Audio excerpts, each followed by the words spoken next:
రాష్ట్రంలో ఉన్న వికలాంగులకు కావాల్సిన వస్తువులు తయారు చేసి ఇచ్చే సంస్థ వికలాంగుల సహకార సంస్థ.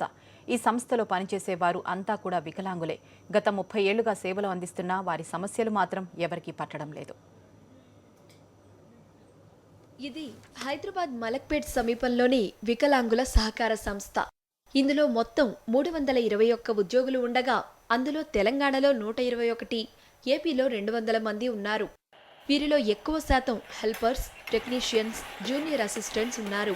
వీరు వికలాంగుల సంక్షేమము, పునరావాసం, వారికి కావలసిన ఉపకరణములు తయారు చేసి ఇస్తున్నారు. వీరికి ప్రభుత్వమే జీతభత్యాలు చెల్లిస్తుంది. అయితే అధికారుల అవగాహన లోపం వల్ల సంస్థ సిబ్బందికి అన్యాయం జరుగుతోందని తెలంగాణ వికలాంగుల సహకార సంస్థ ఉద్యోగుల యూనియన్ ఆరోపిస్తోంది.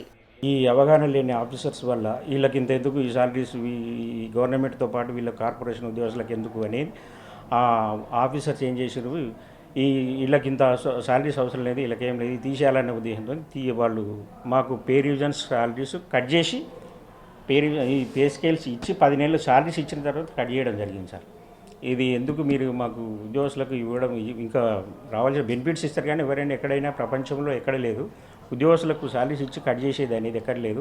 మేము టెంపరీ ఉద్యోగస్తులు కాదు, గవర్నమెంట్ రూల్స్ ప్రకారంగానే ఆఫీసర్స్ ఎంప్లాయ్మెంట్ కరెక్ట్ పద్ధతిలో ఎడ్యుకేషన్ ప్రకారంగానే అపాయింట్మెంట్ చేసుకున్నారు కనుక ఆ పద్ధతిలో చేసుకున్న వాళ్ళకి ఎట్లా మీరు ఇటు చేస్తారు అని మేము ఫైట్ చేస్తే కోర్టులో వేయడం జరిగింది. కోర్టులో వేసిన తర్వాత ఒక 2 years తర్వాత మేము విన్ అయినాం.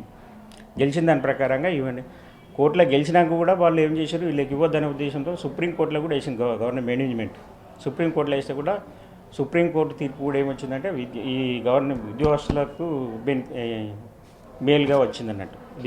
ఉద్యోగస్తులదే కరెక్టు, మీరు చేయడం తప్పు, వాళ్ళకి ఇమ్మీడియట్లీ ఇవ్వాలని ఇచ్చారు. ఇస్తే దాని ప్రకారంగా మన 3 నెలల నుంచి ఇంప్లిమెంట్ చేస్తున్నారు. కానీ పే ఒకటే పే డిఏనే ఇస్తారు కానీ డిఏ ఇంక్రిమెంట్లు ఇవేవి ఇంప్లిమెంట్ చేయడం లేదు.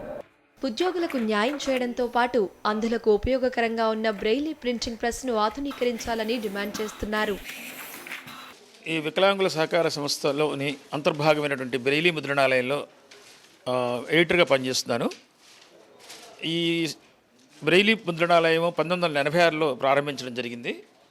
ఇప్పుడు ఈ బ్రెయిలీ ముద్రణాలయాన్ని ఆధునికీకరణ కోసం సుమారుగా 3.5 నుంచి 4 కోట్ల రూపాయల ప్రతిపాదనతో కేంద్ర ప్రభుత్వానికి ప్రతిపాదన పంపించడం జరిగింది. దీన్ని మోడరేట్ చేయడం కోసం పీఆర్సీ అమలు చేయడం, ప్రభుత్వ ఉద్యోగులతో సమానంగా హెల్త్ కార్డులు ఇవ్వడం, పెండింగ్లో ఉన్న ఇంక్రిమెంట్లు, బకాయి డిఏలు, 300 రోజుల సంపాదిత సెలవుల మంజూరు, 2003 పీఆర్సీ బకాయిలు ఇప్పించాలని సిబ్బంది కోరుతున్నారు.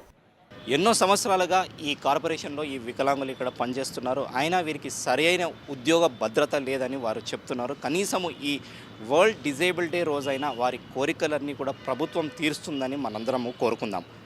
వీడియో జర్నలిస్ట్ ఎం శ్రీనివాస్తో correspondent Joel, Sakshi TV, Hyderabad.